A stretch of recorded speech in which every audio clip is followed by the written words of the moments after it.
Geopolítica, mercados, bancos centrales. Los temas más candentes que impactan en la economía mundial están en Visión Global. Cada tarde de lunes a viernes a las 7 con Marta Isern. Visión Global. Marcamos la diferencia. Radio Intereconomía.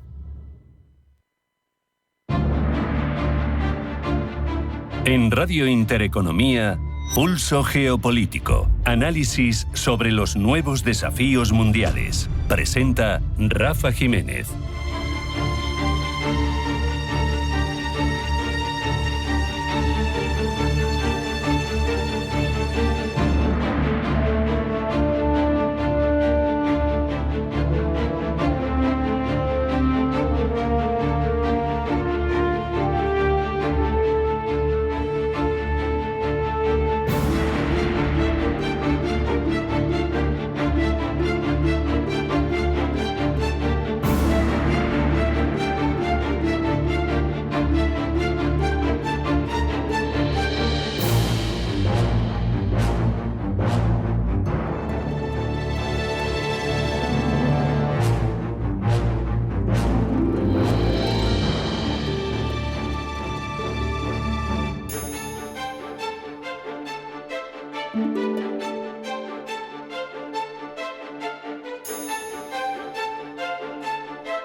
Bienvenidos a Pulso Geopolítico. Las conversaciones que mantienen en Omán delegaciones de Estados Unidos e Irán se producen en un momento de los más delicados y ambiguos de la relación entre ambos países, porque suponen un ejercicio de contención mutua, pero en el filo de la navaja.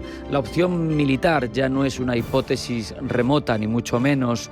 Estados Unidos llega a ese encuentro con la convicción de que Irán, de que el régimen de los ayatolás está más débil que nunca, con problemas económicos, sociales, con un entorno regional en el que ya no dispone de los proxies que tenía hace poco tiempo, con una legitimidad interna muy cuestionada. Pero Irán, a su vez, llega convencido de que cualquier concesión excesiva que se haga por su parte se interpretará precisamente como el principio del fin del régimen, y esto no lo quieren. La gran pregunta entonces que tenemos es si habrá ataque, esa es la clave. Si lo hay, ¿qué forma adoptará? Porque desde luego puede generar un terremoto geopolítico de alcance global. No por el conflicto en sí mismo, que también, si lo analizamos en detalle, sino por la cadena de efectos secundarios que un conflicto en esa zona y en un país concreto como es Irán, con su riqueza petrolera, puede traer consecuencias. Se activarían de inmediato inestabilidad regional, ataques indirectos, sabotajes, presión en torno a los aliados de Washington y reconfiguración especialmente grave de los mercados energéticos. Y esto no se puede dejar de lado, porque el estrecho de Hormuz aquí se convierte en la palanca más peligrosa que tiene Teherán, no porque los ayatolás puedan cerrarlo de forma indefinida, que no es así, sino porque basta con elevar el riesgo percibido en cierto grado para provocar un shock inmediato, un cierre parcial, un cierre intermitente, una escalada de incidentes.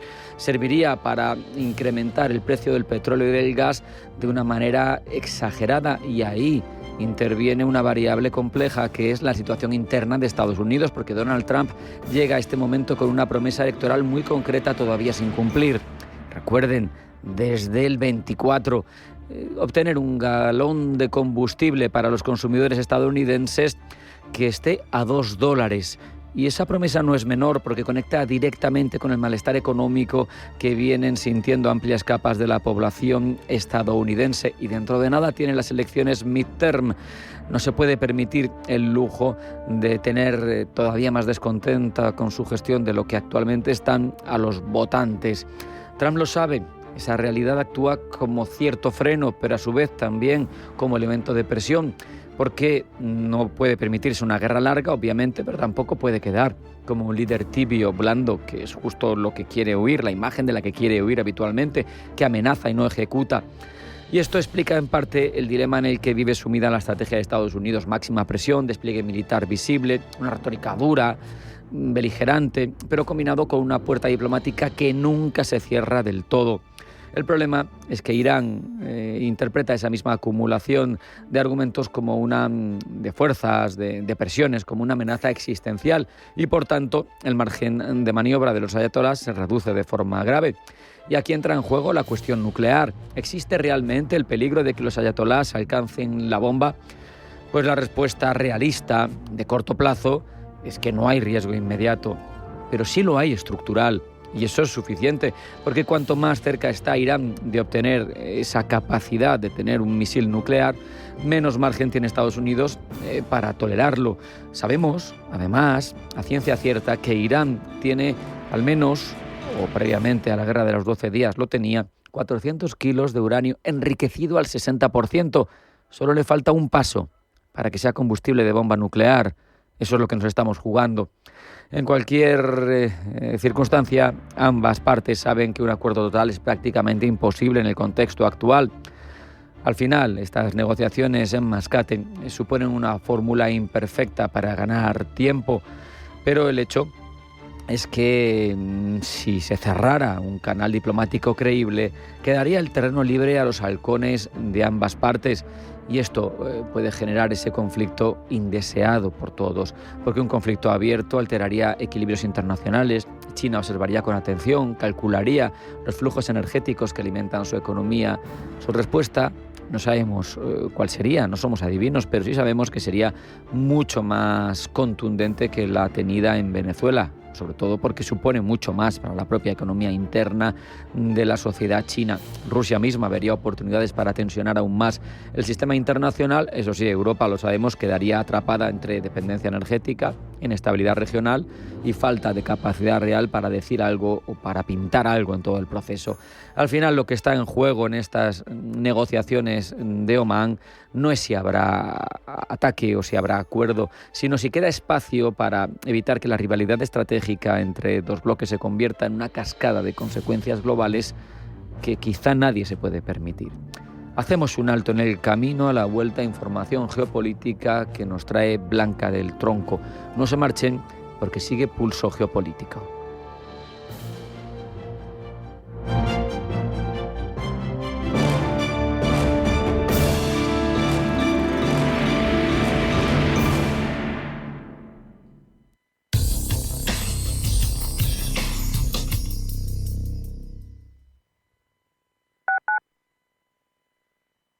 Elysium Dental. El Dr. Ortega y su equipo combinan confianza, cercanía y profesionalidad. 2 clínicas accesibles en Madrid, Juan Bravo y Simancas. Entrar en Elysium es sentirte en buenas manos, comodidad y los mejores materiales, porque tu bienestar dental es nuestra prioridad real. elysiumdental.es.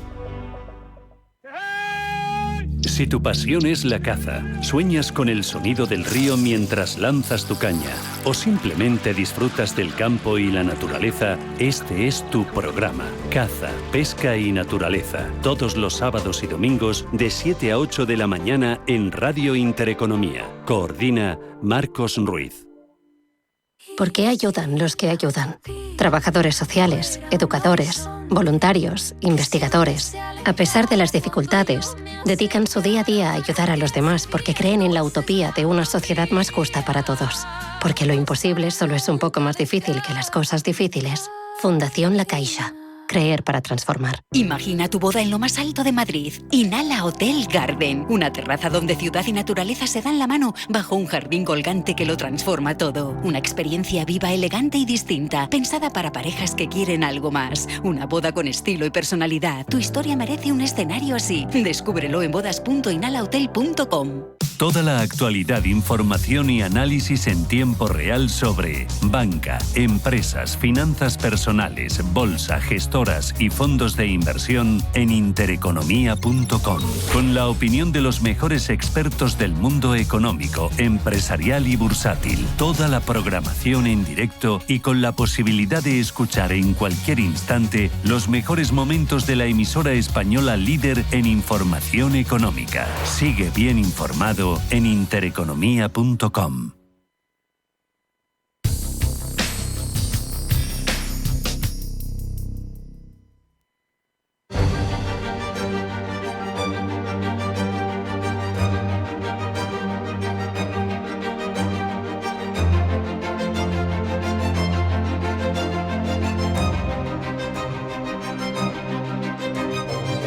En Radio Intereconomía, Pulso Geopolítico. Presenta Rafa Jiménez.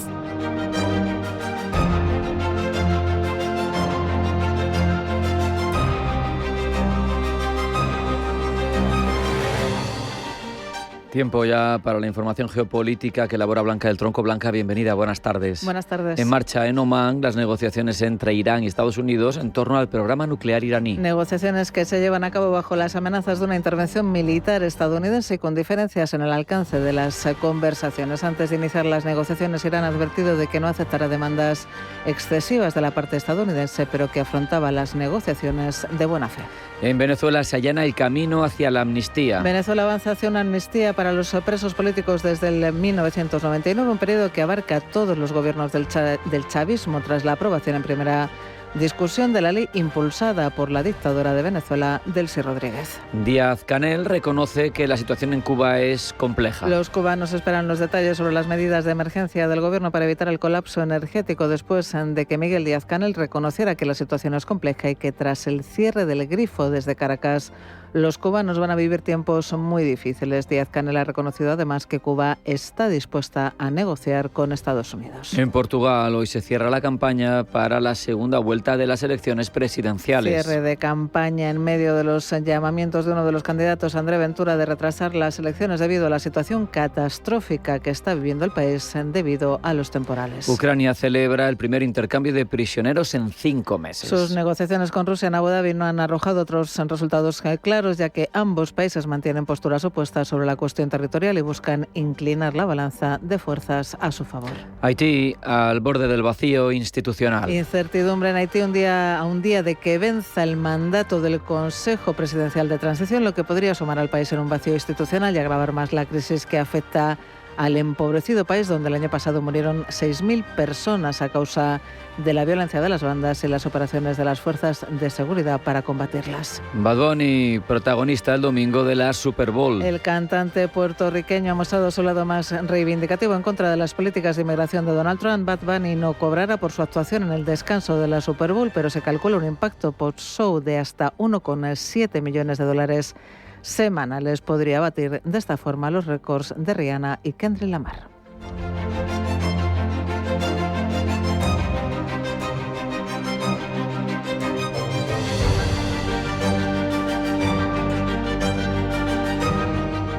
Profundizamos ya en la información geopolítica, Blanca. Omán ya ha confirmado contactos indirectos entre Estados Unidos e Irán para crear las condiciones apropiadas y reiniciar negociaciones. Teherán asegura que encara las negociaciones de buena fe, aunque no está dispuesto a aceptar cualquier exigencia. Washington, por su parte, acude a Mascate, la capital del país mediador, con requisitos complicados de satisfacer a la Casa Blanca. Pablo Llanoné. De Corre-Beidil está ejerciendo ahora mismo el ministro de Exteriores de Omán, puesto que la delegación estadounidense y la iraní se encuentran en salas separadas.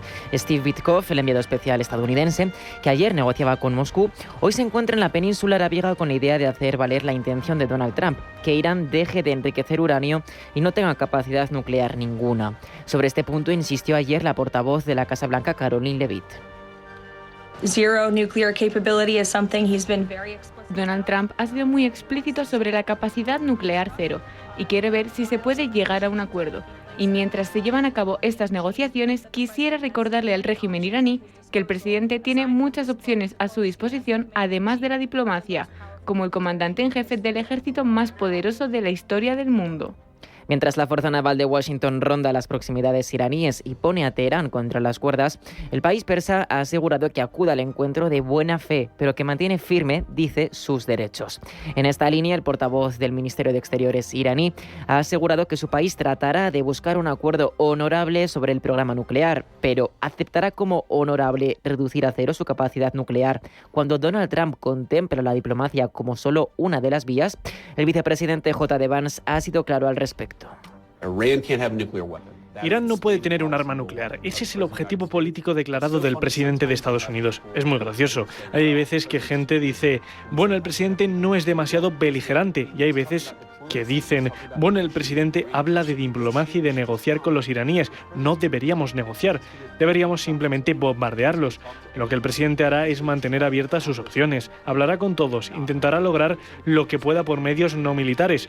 Y si cree que el ejército es la única opción, al final la elegirá. Con la mirada puesta en evitar una posible escalada en Oriente Próximo, el canciller alemán Friedrich Merz desde Qatar ha instado a las autoridades iraníes a entrar verdaderamente, dice, en las conversaciones. De momento todo es posible. Aunque Irán y Estados Unidos llegasen a un entendimiento, ¿qué pasaría después? Teherán quizás se compromete a dejar de enriquecer uranio. Recordemos que bajo el acuerdo nuclear de 2015 tenía permitido enriquecer uranio hasta el 3,67% y mantener una reserva de 300 kilogramos. Un informe reciente del Organismo Internacional de Energía Atómica, no obstante, situó el stock en cerca de 9.870 kilogramos, con una fracción enriquecida al 60%.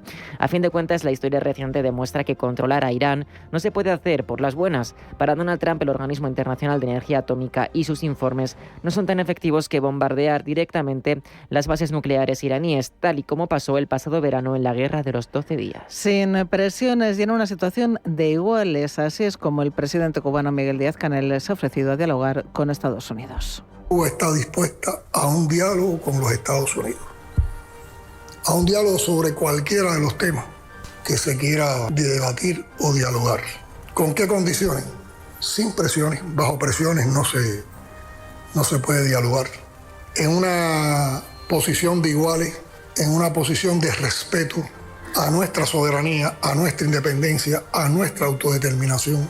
Esta declaración inusual de Díaz-Canel llega en un momento de crisis energética profunda para Cuba al haberse cortado el suministro de petróleo que llegaba de Venezuela. Y es que Cuba importa casi 2/3 de su energía y la falta de combustibles ha generado apagones largos, transporte reducido y parálisis de los servicios básicos. La escasez es tal que puede convertirse en crisis humanitaria si no se resuelve rápidamente. Solución que tiene visos, sin embargo, de tardar en llegar, y es que la presión de la administración Trump sobre Cuba es máxima. El 29 de enero, hace apenas unos días, Trump firmó una orden ejecutiva en la que declaró que la situación con Cuba representa una amenaza inusual y extraordinaria para la seguridad nacional estadounidense, lo que le da autoridad para tomar medidas económicas. La orden permite que Estados Unidos imponga aranceles a las mercancías de países que directa o indirectamente proporcionen petróleo a Cuba. México ha sido uno de los principales objetivos de estas amenazas porque ha sido el país que más petróleo ha estado enviando a Cuba después de que Venezuela redujera sus envíos. Trump incluso ha llegado a presionar públicamente a la presidenta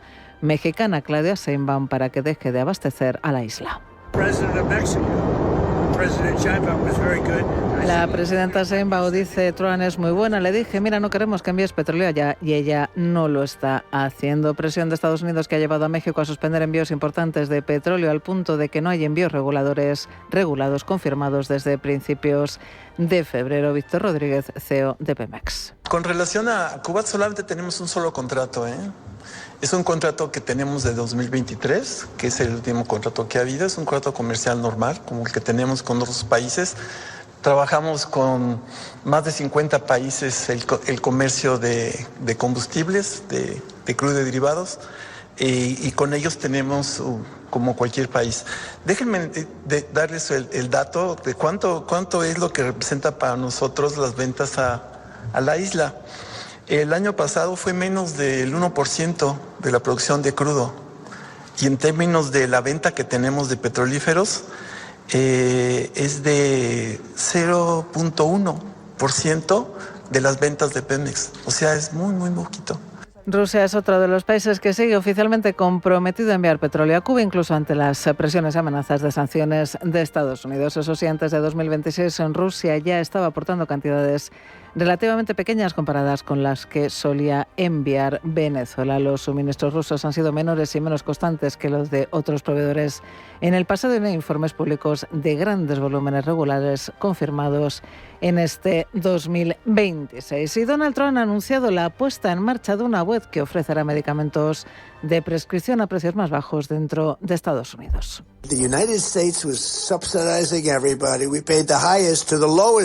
Estados Unidos subsidiaba a todos, pagamos desde el precio más alto hasta el más bajo del mundo, lo cual demostraremos muy pronto. Contamos con personal muy talentoso que les mostrará cómo funcionará esto y cómo funciona el sitio web. Todos estos descuentos y más estarán disponibles directamente para los consumidores a partir de hoy. Pero ¿qué es Trump RX? Esta nueva plataforma oficial lanzada por Donald Trump no vende medicamentos directamente, sino que actúa como un portal o buscador para encontrar medicamentos con descuento. Permite a los usuarios comparar precios y redirigirse a sitios donde pueden comprarlos. También ofrece cupones impresos que pueden usarse en farmacias físicas para obtener precios reducidos. La Casa Blanca ha negociado directamente con grandes compañías como Pfizer, AstraZeneca, Eli Lilly, Novo Nordisk y Merck para que reduzcan sus precios a quienes usen esta web. Aunque el sitio web lleva el nombre de Donald Trump, no es propiedad personal del presidente estadounidense y no le genera, por tanto, ingresos privados. La web es un portal gubernamental, está gestionado por el Estado y el nombre es una simple marca política. Pero ¿qué impacto puede tener esta web en otros países? Gemma González. Aunque la web está pensada solo para Estados Unidos, toca un punto sensible del mercado mundial, los precios internacionales de los fármacos. Si Estados Unidos empieza a exigir, como vemos, precios más bajos, las farmacéuticas pueden reaccionar de dos formas, subiendo los precios fuera de Estados Unidos o limitando el suministro a países donde ganan menos. Esto puede poner en riesgo a países con menos poder de negociación, países pobres o sancionados. Es más, si las farmacéuticas sienten presión desde Estados Unidos, pueden retrasar ventas, reducir volúmenes o priorizar mercados más seguros. Entre los más de 40 medicamentos disponibles a través de este sitio web figuran algunos de los más demandados del mercado, incluidos los fármacos contra la obesidad, Ozempic y Wegovy, que podrán adquirirse con descuentos mediante acuerdos directos con los fabricantes. Trump RX está configurado como un facilitador que dirige a los pacientes a la página de venta directa al consumidor de los fabricantes de medicamentos donde pueden realizar sus compras. También pone a disposición de los usuarios cupones para su uso en farmacias. La plataforma es un pilar central de la estrategia de Trump para supuestamente contener el alto costo de los medicamentos recetados. Actualmente los pacientes estadounidenses pagan mucho más por los medicamentos recetados, a menudo casi 3 veces más que en otros países desarrollados, y Trump ha estado presionando a los fabricantes de medicamentos para que bajen los precios en Estados Unidos a los niveles que se pagan en el extranjero. La administración estadounidense sostiene que Trump RX ampliará las opciones para los consumidores, aunque expertos y grupos del sector sanitario señalan que su impacto dependerá del número de farmacéuticas que se sumen al programa y del alcance real de los descuentos ofrecidos. Donald Trump no asistirá al Super Bowl al considerar terrible la intervención de Bad Bunny en el medio tiempo. El artista puertorriqueño, que cantará íntegramente en español, lo hará gratuitamente, igual que han hecho otros artistas en ediciones anteriores. ¿Cuál es entonces el precio, Pablo? Además de ampliar su alcance, el artista se convertirá en un icono revolucionario en medio de redadas a inmigrantes de procedencia principalmente latinoamericana. Aprovechará así el arrastre de su icónica intervención en los Grammy. Antes de decir gracias a Dios, voy a decir ICE fuera. ICE out.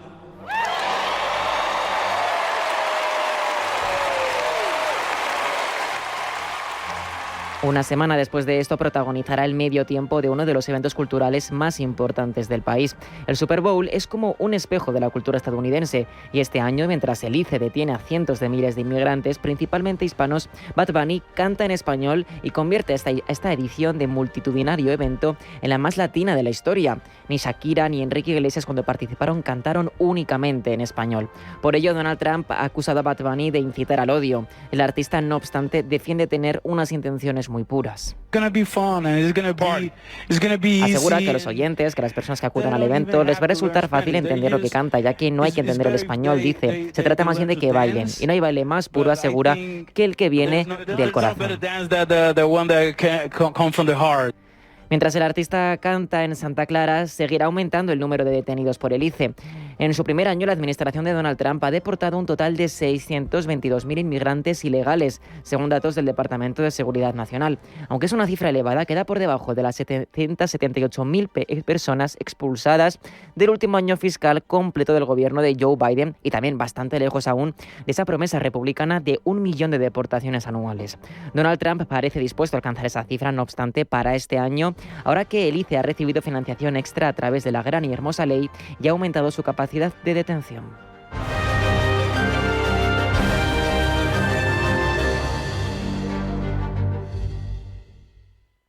Si solo inviertes en bolsa, te estás perdiendo el 95% de las empresas del mundo. Con Crescenta, accede por fin a una selección experta de fondos de private equity e invierte en las mejores compañías a nivel global. Hazlo digital. Hazlo como imaginas. En Crescenta.com. Si eres emprendedor, profesional o empresario y quieres estar al día en los temas que afectan a tu empresa, Cultura Emprende es tu programa. De la mano de Alejandra Rompedrique, Víctor Delgado y Ángel Calvo Mañas, conocerás las experiencias de otros empresarios y estarás al día en marketing, formación, tecnología, fiscalidad, eventos y más. Los viernes de 6 a 7 de la tarde en Radio Intereconomía. Toda la actualidad, información y análisis en tiempo real sobre banca, empresas, finanzas personales, bolsa, gestoras y fondos de inversión en intereconomía.com. Con la opinión de los mejores expertos del mundo económico, empresarial y bursátil. Toda la programación en directo y con la posibilidad de escuchar en cualquier instante los mejores momentos de la emisora española líder en información económica. Sigue bien informado en intereconomía.com. La tradición y la innovación se dan la mano en el Séptimo Toro. El mundo del toro comentado por los mejores especialistas. El análisis de la actualidad desde una perspectiva diferente. Todos los domingos a las 11 de la noche se lidia en Intereconomía El Séptimo Toro con Carmelo López y Gonzalo Bienvenida. Radio Intereconomía, una excelente plataforma para anunciar tu empresa, con una audiencia exclusiva, con poder adquisitivo medio alto y que sabe lo que quiere. Teléfono 919992121 y en comercial @intereconomía.com. Radio Intereconomía, la radio de las empresas.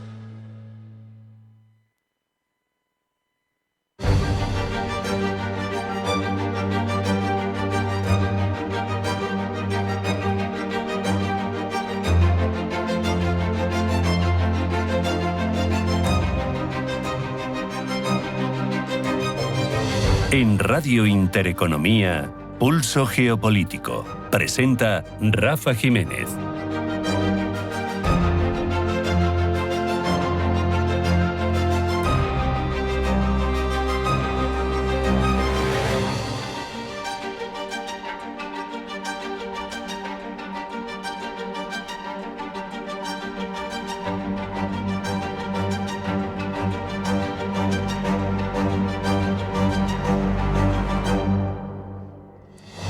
Atravesamos un momento de reordenación del orden global, lo sabemos, pero a diferencia de otras épocas, la forma en la que se establecen las preeminencias no es solo militar.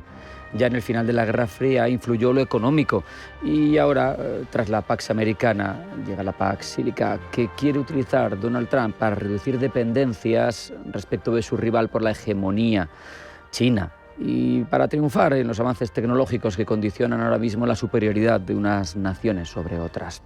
Por eso, analizamos en los próximos minutos el documento del Instituto Español de Estudios Estratégicos, la Pax Sílica de Trump, la nueva alianza multilateral tecnológica, pero también geopolítica. Lo ha elaborado Mar Hidalgo García, analista principal del IEE, a quien tenemos el placer de saludar ya. Mar, bienvenida, muy buenas tardes. Muchas gracias, Rafa. Te pediría primero, por poner contexto, una aproximación, aunque luego profundicemos. A grandes rasgos, ¿qué es la Pax Sílica? Pues mira, la Pax Sílica es una de las muchas iniciativas que está tomando Trump en los últimos tiempos, en vista de que necesita mantener esa hegemonía en el ámbito tecnológico y en concreto en la inteligencia artificial, y también pues necesita contrarrestar la vulnerabilidad de la dependencia de China de ciertas materias críticas. Por lo tanto, la Pax Sílica es una iniciativa con la que Trump pues, intenta contener a China en el suministro de minerales estratégicos y materias estratégicas para la inteligencia artificial y también para mantener su hegemonía. ¿En qué consiste? Bueno, pues de momento es una alianza de países afines, porque para Trump es importante tener la confianza en determinados países, de tal manera que esta alianza no sea como una asociación económica a corto plazo, sino que sea algo más estratégico, a largo plazo, ¿no? Porque si algo tenemos claro es que la potencia hegemónica global va a ser aquella que domine la inteligencia artificial y el ámbito tecnológico en todos los aspectos, ¿no? Entonces, ahora mismo la carrera realmente entre China, una China en ascenso, y un Estados Unidos que no quiere perder su hegemonía mundial, pues está basada en cómo afrontar el nuevo reto de la inteligencia artificial. Que bueno, ahora mismo, Mar, ¿quiénes integran esa iniciativa? Pues de momento hay pocos países, pero bueno, se esperan que se integren más. Pues mira, hay países, como te he dicho antes, países en los que Estados Unidos realmente puede confiar, ¿no? Forman parte Japón, por ejemplo, porque Japón es importantísimo desde el punto de vista de tanto del diseño de algoritmos como de semiconductores, como de su producción. También forma parte Corea del Sur, porque es importante para la producción de semiconductores. Singapur, porque es un nodo de confianza de Trump en el sudeste asiático. Claro. Entonces ejerce pues una posición muy relevante en cuestiones tanto de conectividad como de logística, ¿no? Y aparte, pues bueno, tiene una buena gobernanza y bueno, una serie de confianza, de legislación que le proporciona a Trump esa suficiente confianza para apostar también por tener una alianza con Singapur, ¿no? También están Australia, indudablemente por los recursos mineros y por ser una potencia minera. Socio anglosajón, ¿no? Socio anglosajón y en el Indo-Pacífico por excelencia. Y también Reino Unido, que también pues está llevando a cabo también importantes innovaciones relacionadas con el software y con el hardware de los semiconductores. Y luego hay países como Emiratos Árabes y Qatar, que son los últimos en unirse, que proporcionan a Trump, que le sirven a Trump para redondear esta iniciativa, aunque he dicho que también en el futuro se pueden aliar más países. Porque tiene tres cosas que Trump quiere. Tienen dinero para financiar proyectos, tanto de investigación como proyectos mineros, que son tan intensivos, ¿no? En capital. En capital, efectivamente. Luego también tienen la ubicación, donde están, estratégica, importante. Y luego también tienen energía para satisfacer pues ese consumo de los centros de datos, ¿no? Que son realmente intensivos en energía. Así que, bueno, son países que cada uno aporta algo, como dijéramos, como son piezas en la construcción de un puzzle, claro, en el que cada uno pues aporta su know-how. Es evidente que quien haya escuchado el nombre de los integrantes, sabemos que se puede ampliar, pero va a echar en falta, cuando hablamos de predominio tecnológico, de inteligencia artificial, un par de nombres, sin duda, ¿no? Taiwán, que es líder destacado en la fabricación de chips, y Holanda. Ya sé que es Países Bajos, pero yo la llamo Holanda. Por cuestiones del Imperio Español, permíteme la butad. Con ASML tiene la llave de la fabricación de los chips más avanzados. Y no están. ¿No te llama la atención? Sí, así es. Bueno, con respecto a Taiwán, es verdad que Estados Unidos tiene un acuerdo bilateral y de momento prefiere mantenerse en ese plano. La situación en Taiwán, de momento es estable, pero el futuro cercano no sabemos lo que va a pasar, ¿no? Entonces, Trump prefiere mantenerse cauto y basarse en estos acuerdos bilaterales. Con respecto a Países Bajos, pues como tú bien mencionas, es la base de la sede donde está la empresa ASML, que tiene el monopolio de una tecnología de litografía por ultravioleta extrema. Y efectivamente, pues Trump está interesado en que Países Bajos formara parte de la iniciativa. De hecho, ha tenido un protagonismo muy importante, ¿no? en la formación de esta iniciativa, pero no la ha firmado. Siempre como observadora, vamos a decir, ¿no? Hay que tener en cuenta que también forma parte de la Unión Europea y entonces yo creo que la alianza a este tipo de conjuntos, ¿no? de alianzas, valga la redundancia, pues tendría que ir previo acuerdo dentro de la Unión Europea. La Unión Europea ha estado invitada a la formalización de esta iniciativa, pero de momento no ha tomado parte. estamos hablando y situando, dibujando un escenario de predominio tecnológico, de lucha por el predominio tecnológico, que a su vez va a dar lugar a una hegemonía de uno o de otro. En tu opinión, Mar, ¿a favor de quién juegan aquí los tiempos? Pues los tiempos juegan a favor de los dos y en contra de los dos, tanto de Estados Unidos como de China. Ahora mismo lo que estamos asistiendo es casi a un equilibrio, a una especie de guerra fría a nivel tecnológico, como la que tuvimos en el siglo pasado, ¿no? Lo que pasa que, bueno, en vez de ir hacia una destrucción mutua asegurada, como acontecía en el siglo pasado, yo casi me atrevería a decir que estamos en un apagón, en búsqueda, si no se llevan a cabo, si esta guerra fría realmente no se encuentra el equilibrio, pues podemos estar ante un apagón mutuo asegurado, ¿no? O un retroceso tecnológico asegurado por parte de ambas potencias, ¿no? El tiempo, pues bueno, jugamos con dos hechos. Por un lado, Estados Unidos quiere mantener su tecnología, y de momento la está manteniendo, está siendo capaz de mantener a China, dijéramos, 2 generaciones por detrás en el avance de los semiconductores, pero Trump necesita tiempo porque también tiene que alcanzar esas materias críticas necesarias para llevar a cabo el avance tecnológico. Y esto requiere tiempo. Una mina no se abre de la noche a la mañana, requiere exploración, requiere inversión y prácticamente, pues bueno, menos de 10 años, en el mejor de los casos, se tarda en abrir una mina. Por otro lado, China también necesita tiempo para desarrollar y poder intentar compensar ese desfase que tienen algunos aspectos. Eso es, intentar ser independiente de la producción de semiconductores y del diseño también tan importante de Estados Unidos, ¿no? Y entonces, pues bueno, también está avanzando en sus investigaciones y ahora mismo pues es una lucha, una carrera en el que bueno, se están viendo avances, pero es verdad que el tiempo juega pues a favor, porque lo que no consiga uno lo va a conseguir el otro, pero tal vez a su vez en contra, ¿no? Porque Permíteme ahondar en algunos de los aspectos clave en este pros y contras, en estos pesos. Por ejemplo, leía en tu análisis que Estados Unidos, por ejemplo, domina en los centros de datos y todos sabemos que el dato es fundamental, es el alimento del organismo que es la inteligencia artificial. Si no lo alimentas bien, si no tienes una potencia de centro de datos fundamental, pues igual no te rinden igual las inteligencias artificiales. ¿Qué relevancia tienen para ti ese predominio de los centros de datos en Estados Unidos frente a su equivalente chino? A ver, Estados Unidos ahora mismo domina la tecnología de la inteligencia artificial y de los centros de datos, ¿no?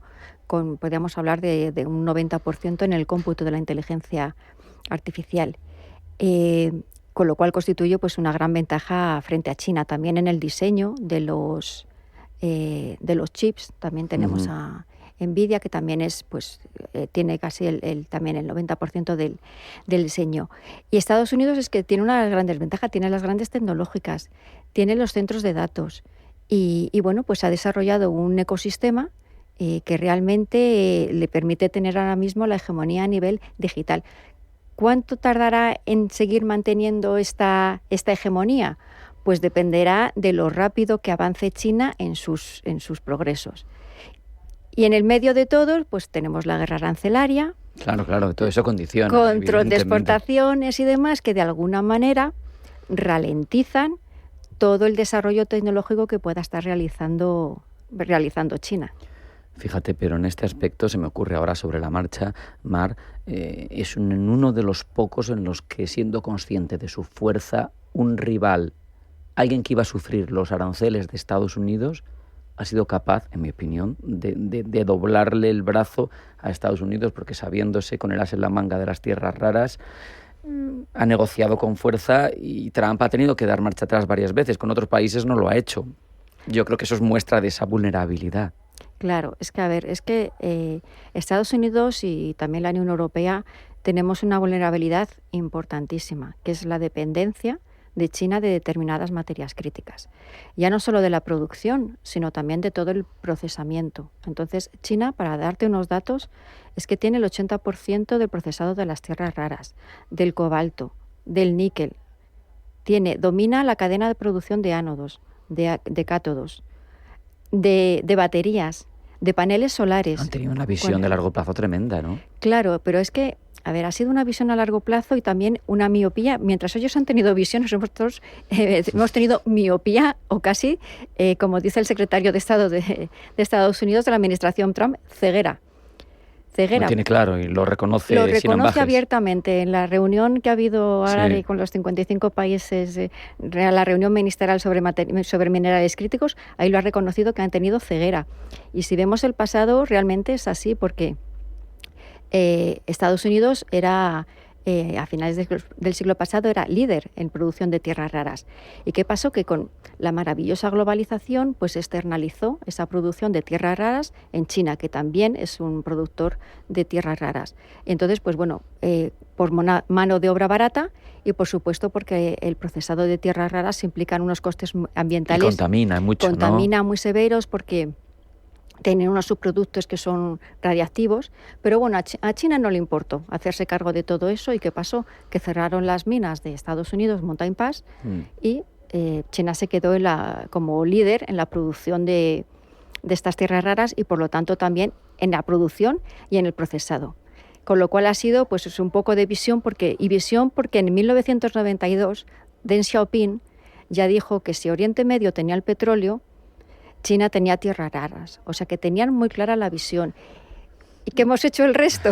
Tremendo. O sea, pues externalizar uno es todo. consciente cuando lee cosas en torno a la geopolítica y a la trayectoria de cada país, de que la mirada de una civilización antigua como la China es siempre largoplacista, pero a mí me sigue impactando algo como lo que nos estás contando, porque que a principios de los 90 alguien pensara eso demuestra mucha capacidad de anticipar hacia dónde va el mundo y hacia dónde van las luchas por las hegemonías. Me parece tremendo. Por eso igual también me parece que en esos dos escalones que está por detrás China, teniendo casos como Shenzhen, donde van investigando y consiguiendo sus avances propios, yo te pregunto, ahora mismo el equilibrio es porque uno domina los semiconductores, también el software y tal, pero los semiconductores, y el otro las tierras raras. Pero ¿y si el que domina las tierras raras en poco tiempo se pone a la misma altura en la parte de hardware de los semiconductores? ¿Qué va a pasar? Esa simetría se va a romper. Claro, ahí está el tema. ¿Quién va a ser capaz de alcanzar antes y romper ese equilibrio, ¿no?, que hay en la actualidad? Porque tú también has mencionado antes, con mucho rigor, que China pues está utilizando, por supuesto, las tierras raras y otros minerales, como otros elementos como el galio y el germanio, como herramienta coercitiva, ¿no? Entonces, ahora mismo lo que hay una lucha de Trump pone aranceles, China restringe tierras raras o este tipo de minerales, y realmente hacen mucho daño, sobre todo a la economía estadounidense, ¿no? Tanto es así que en los controles de exportación del año pasado, en julio, que China restringió las tierras raras, pues afectó muchísimo a la industria automovilística de Estados Unidos, llegando al punto de que Ford tuvo que cerrar.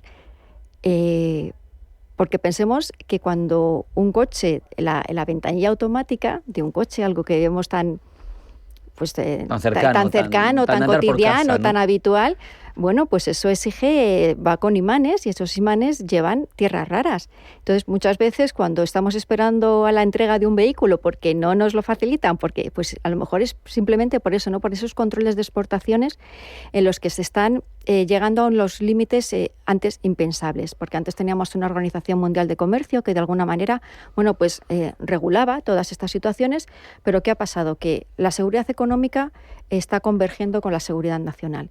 Y cuando se alega... Es todo más delicado, ¿no? Todo mucho más complicado, porque cuando se alegan motivos de seguridad para establecer controles de exportación, restringir, llevar a cabo medidas de nacionalismos, de proteccionismos, pues claro, contra eso ya no se puede luchar, ¿no? Entonces, lo que es ahora mismo es una lucha, están tensando la cuerda.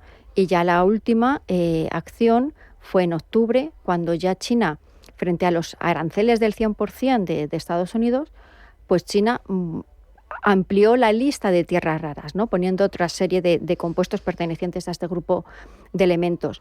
Con lo cual ahí Trump tuvo que ir físicamente, que cuando alguien va físicamente a una zona implica mucho, es importante.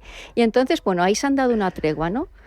China no restringe los controles de exportaciones de estas tierras raras y Trump, a su vez, pues le permite seguir proporcionándole los chips de NVIDIA, de los H200, ¿no? Que es, pues eso, no son la última generación, porque Estados Unidos quiere, pues eso, mantener a China un poco por detrás, ¿no? En el desarrollo de los chips, pero sí que así fue muy efectivo, ¿no? Y entonces, pues bueno, en ese viaje de Trump a Asia, pues al final pues se llegaron a una tregua, no una finalización, pero a una tregua, ¿no? Porque la escalada, era lo que decíamos, el apagón... Iba a causar demasiado daño. Efectivamente, a los dos, no solo a uno, a los dos. Fíjate, hablabas de ese desplazamiento de Trump físico hasta Asia, y a mí me parece que en cosas como esta que nos estás comentando se le ven las costuras a un presidente que es transaccional, que gobierna, esto es una opinión mía, como un empresario inmobiliario de Nueva York que quiere resultados y los quiere para allá. Todo lo contrario a lo que hablábamos de Deng Xiaoping. Lo vi también cuando presentaba el acuerdo, en mi opinión, desigual, con el que garantizaba la ayuda militar a Ucrania a cambio de el monopolio de las tierras raras en Ucrania. Y dices, pues en Ucrania habrá tierras raras, ¿en qué medida? ¿Qué tierras raras? ¿Dónde están? Esto es un mapa de lo que puede haber, pero luego vete a buscar el yacimiento. Quiero decir, está tan en pañales que le cuesta entender que poner en marcha lo que tú mencionabas también antes, un proyecto minero de este calado, no solo por legislaciones ambientales, sino la propia capacidad física, es algo muy costoso y muy lento. Sí, así es. Y de hecho, por ejemplo, pues primero, Trump no solo tiene que promover su propia industria minera, sino también tiene que invertir en otras regiones y, lo que es más importante, tiene que desplazar a China de lugares en los que China tiene una presencia muy consolidada, ¿no? Como pueden ser zonas de África o como puede ser en toda Latinoamérica, ¿no? Entonces, efectivamente, Trump tiene mucha prisa y está llevando a cabo iniciativas pues de forma muy disruptiva. Y bueno, primero yo creo que intenta hacer 4 cosas con respecto al suministro de minerales críticos, ¿no? Tan necesarios pues para la digitalización, la inteligencia artificial y para la transición energética. Por un lado, está promoviendo otra vez la apertura de minas en su territorio, con lo cual, bueno, también ellos tenían una legislación antigua, una legislación que promovía las mejoras medioambientales, con lo cual eso siempre ha sido un freno para impedir la minería en Estados Unidos. Luego ha hecho algo también muy, muy, muy relevante, que es está creando un fondo de reservas de minerales, cosa que antes era impensable. Podíamos hablar de reservas estratégicas desde el punto de vista de la defensa, pero lo que él quiere también es proteger a esa industria. El Project Vault es... Exactamente, el proyecto de bóveda, ¿no? Con 12.000 millones de euros, con el que intenta, pues eso, proteger a sus industrias, ¿no? De alguna manera, el libre comercio se está poniendo en cuestionamiento, ¿no? Porque hay demasiado, ¿no? Él lo ve desde el punto de vista pragmático y está poniendo medidas, pues eso, de un proteccionismo. Tanto es así que también está poniendo un precio fijo, precio mínimo por el cual se pueden poner a la venta esos minerales. Pensemos que, por ejemplo, cuando se intenta explorar una mina, bueno, primero está la exploración, que dijéramos que es un gasto a fondo perdido, ¿no? Porque puedes encontrar minerales o no puedes encontrarlo, y si no los encuentras, pues lógicamente ese dinero está perdido, ¿no? Pero ¿qué pasa cuando los encuentras? Bueno, pues las empresas a lo mejor se animan a explotarlo, pero en esto a lo mejor llega China, ponemos en el caso del litio, y inunda el mercado con producto de litio, además procesado, entonces baja el precio. Y entonces, claro, las empresas ya se retiran. Entonces eso crea una incertidumbre en los inversores que hace muy difícil que se fomente la minería, ¿no? Entonces Trump lo que ha decidido es fijar un precio mínimo. Para que no se desincentive por parte de las mineras esa actividad. Saben que tienen garantizado ese suelo Yo eso lo conozco de primera mano porque tengo vínculos familiares con Río Tinto. Las minas en Río Tinto han estado paradas décadas hasta que ha compensado por el precio de las materias primas en los mercados internacionales, se han vuelto a poner en marcha. Eso es. Es una cuestión básica en ese aspecto. De alguna manera no es posible competir con China, dijéramoslo así, ni Estados Unidos ni la Unión Europea, si no se llevan a cabo esas iniciativas de colaboración público-privada, ¿no? Incluso ya ha llegado al último extremo, el Departamento de Defensa de Estados Unidos ha adquirido el 51% de una empresa que es la que en las tierras del liberalismo y del Estado con poco peso. Eso es, 51% de MP Materials, ¿no? Que es la empresa que está relacionado con Mountain Pass. Que ¿no? eso es nacionalizar una empresa, para quien no lo entienda. Quiere decir, por lo menos desde Estados Unidos te acusarían de nacionalizar una empresa si tú en Occidente, en la Unión Europea, hicieras eso con una compañía privada. Así Pero, claro, es que las reglas la están seguridad cambiando. Nacional. Eso es, las reglas están cambiando. Por cierto, en este aspecto de la minería, otra cosa muy interesante que leo en tu documento, que yo no sabía, pero que muestra también la visión de largo plazo o de corto plazo, es los profesionales. Creo que la cifra, te hablo de memoria, 250 titulados en ingeniería de minas en Estados Unidos para 300 y pico millones largos de habitantes, 250. Uh-huh. Es paupérrimo. Y la cantidad de egresados en ingenierías, la cifra de minera no lo sé en China, pero el total de ingenieros que egresan cada año en China es 1,5 millones. O sea, claro, es cuando se tiene claro en China, por ejemplo, esta integración vertical, ¿no? Desde la educación, pasando por la economía, el I+D+I y la defensa. Entonces estás todo integrado en bloque y todos funcionas con una visión a largo plazo y con una estrategia de país. Y eso funciona sobre todo en el largo plazo.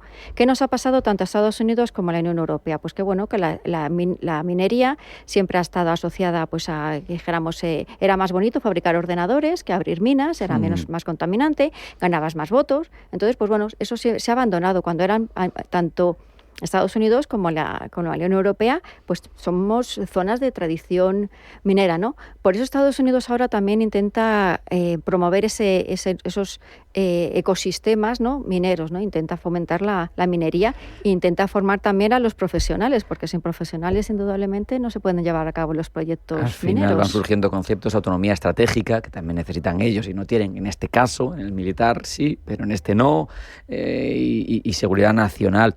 Se nos va acabando el tiempo, no quiero dejar de preguntarte opinión, pero ¿por qué crees que la Unión Europea no es firmante? Y en tu opinión, teniendo en cuenta el contexto y la lucha, la guerra fría tecnológica que hay, ¿nos vamos a arrepentir en Europa si no firmamos? A ver, yo creo que Europa debe de seguir su propio proceso y en este caso, pues de momento las condiciones no han sido las más idóneas para firmar la PAC Sílica ahora. Todos tenemos presente el reciente conflicto en Groenlandia y bueno, de momento la Unión Europea no, pero sí que es verdad que en el tema de los minerales críticos, en la reunión de hace 2 días, bueno, pues ha habido un acuerdo entre la Unión Europea, Estados Unidos y Japón, ¿no? También relacionado un poco, pues eso, en crear estos ecosistemas de minerales. Los japoneses son maestros en reciclarlos después de la crisis que tuvieron a principios de la segunda década del 21 porque les apretaron los chinos. Claro. Dijeron, bueno, que no los extraemos, los reciclamos. Eso es. Y sobre todo porque una cosa es extraer los minerales pues para la transición energética, para el sector aeroespacial, para el sector de defensa, y otra cosa es la inteligencia artificial, en la que la Unión Europea tiene muchísima más regulación, algo que no le es del agrado a Trump, ¿no? Dicho públicamente por él, ¿no? Entonces, pues bueno, hay dos velocidades y 2 áreas de interés, ¿no? ¿Cómo crees que una vez se consolide, si es que se consolida y se amplía esta PAC Sílica, que va a reaccionar la otra parte? Porque la otra parte no es inmutable, todo lo contrario, va a tomar posiciones. ¿Qué va a hacer? O sea, en tu opinión, ¿qué capacidades o qué cartas tiene en su baraja? Bueno, pues la contraparte que supongo que es China, pues bueno, tendrá que seguir avanzando en sus desarrollos de semiconductores porque es un objetivo que tiene Xi Jinping de ser autosuficiente en el tema de semiconductores, y por otro lado pues también tendrá que buscarse sus alianzas quizás en su entorno más cercano, ya sea Rusia o naciones en el sudeste asiático más afines, ¿no?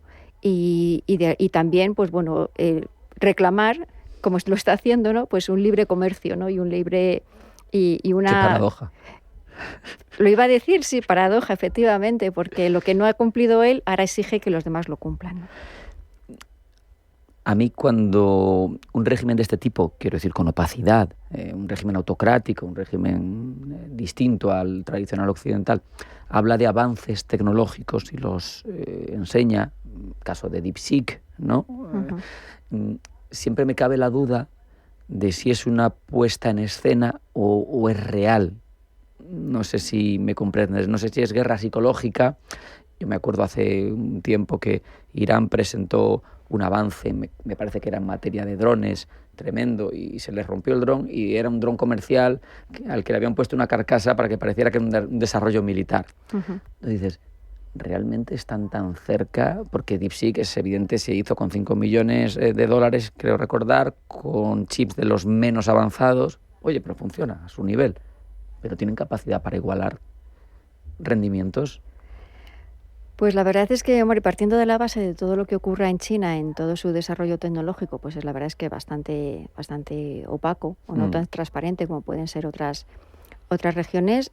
Yo no dependería de sus muestras, ¿no? Seguiría avanzando por esa volver a ser menos vulnerable de su dependencia en determinadas materias y bueno, pues no lo miraría, o sea, estaría atenta, ¿no?, a todos sus progresos tecnológicos, pero yo no me atrevería a decir si lo han conseguido o no lo han conseguido, si lo que enseña es realmente lo que tienen y tal, ¿no?, porque es muy opaco. Entonces hay que seguir cada uno su propio camino.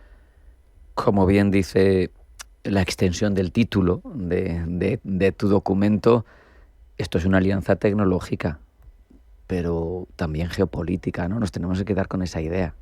Eso es la primera vez que se hace una alianza desde el punto de vista económico relacionada con la inteligencia artificial y por supuesto geopolítica, porque es de países afines y luego también estará por ver qué es lo que pide también Estados Unidos a sus socios por pertenecer a esta alianza, ¿no? Que cómo puede trasladar, ¿no?, a esta alianza que es económica, pues al final yo creo que también tendrá una componente, incluso me atrevería, de seguridad y de defensa, ¿no? Veremos. Fundamental, ¿no? Porque las tecnologías, lo estamos viendo en el ámbito armamentístico, etcétera, están ahí, están cambiando la deriva, no hay más que ver el campo de batalla en Ucrania, cómo están cambiando. Claro, y estas dependencias cuando son estructurales, pues a largo plazo a lo mejor pueden ser un poco peligrosas, ¿no? Porque tienes ventajas, pero a lo mejor también te exigen cosas que a lo mejor no estás dispuesto a dar, ¿no? Otra idea con la que nos tenemos que quedar, estamos en una guerra fría tecnológica. Totalmente. Pero una guerra fría, ¿no? O sea, al final quien no lo entienda quizá es un poco naif o un poco iluso. Así es. Y además es que no hay que perder la idea de que por mucho que estemos hablando de inteligencia artificial, de algoritmos, de modelos informáticos, al fin y al cabo también eso se refleja en cosas en la geografía, de dónde está ubicado un país, de dónde está ubicado un centro de datos, y los recursos naturales, de la energía, del agua y de los minerales estratégicos que se necesitan, ¿no? Con lo cual, pues claro, tiene una repercusión indudablemente en todos los aspectos económicos e industriales también, ¿no? Mar, esta estrategia surge en la presidencia del 47º presidente de Estados Unidos, don Donald Trump, que es muy personal en sus estrategias. ¿Tú qué futuro le auguras a la Pax Sílica? ¿Sobrevivirá a Donald Trump? Bueno, de momento está en los inicios, hace falta pues materializarlo. Quizás podemos llevar al máximo extremo la firma de un tratado internacional. Pero bueno, de momento son ideas que tiene Trump. Pero bueno, es verdad que tiene que materializarse, ¿no? Pero bueno, nos da una idea sobre todo de la urgencia que tiene Trump para seguir siendo la potencia hegemónica en estos... Y desde luego el reto no es pequeño, está ahí, y los déficits estratégicos de Occidente son claros, yo creo, y hay que subsanarlos, por lo menos visto desde aquí. Mar Hidalgo García, analista principal del Instituto Español de Estudios Estratégicos, un placer hablar y aprender contigo siempre. Un abrazo, hasta la próxima. Muchísimas gracias, Rafa. Hasta aquí hemos llegado en esta edición de Pulso Geopolítico. Sean felices, pasen buena tarde y acudan siempre a su cita con nosotros. Esto es Pulso Geopolítico.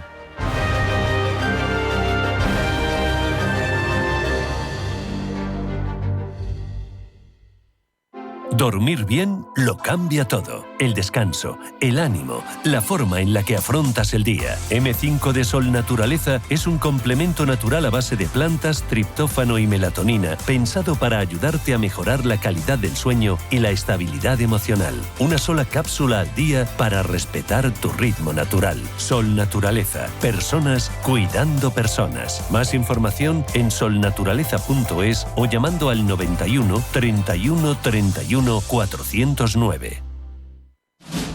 Si te gusta el séptimo arte, Vivir de Cine es tu programa. Dirigido y producido desde Hollywood por José Ignacio Cuenca y presentado por María Ayer. Toda la actualidad del cine, estrenos, festivales y críticas, sin olvidar los clásicos. Los viernes a las 12 de la noche, Vivir de Cine, en Radio Intereconomía. Radio Intereconomía, la radio de los negocios para estar bien informado. Eres lo que escuchas.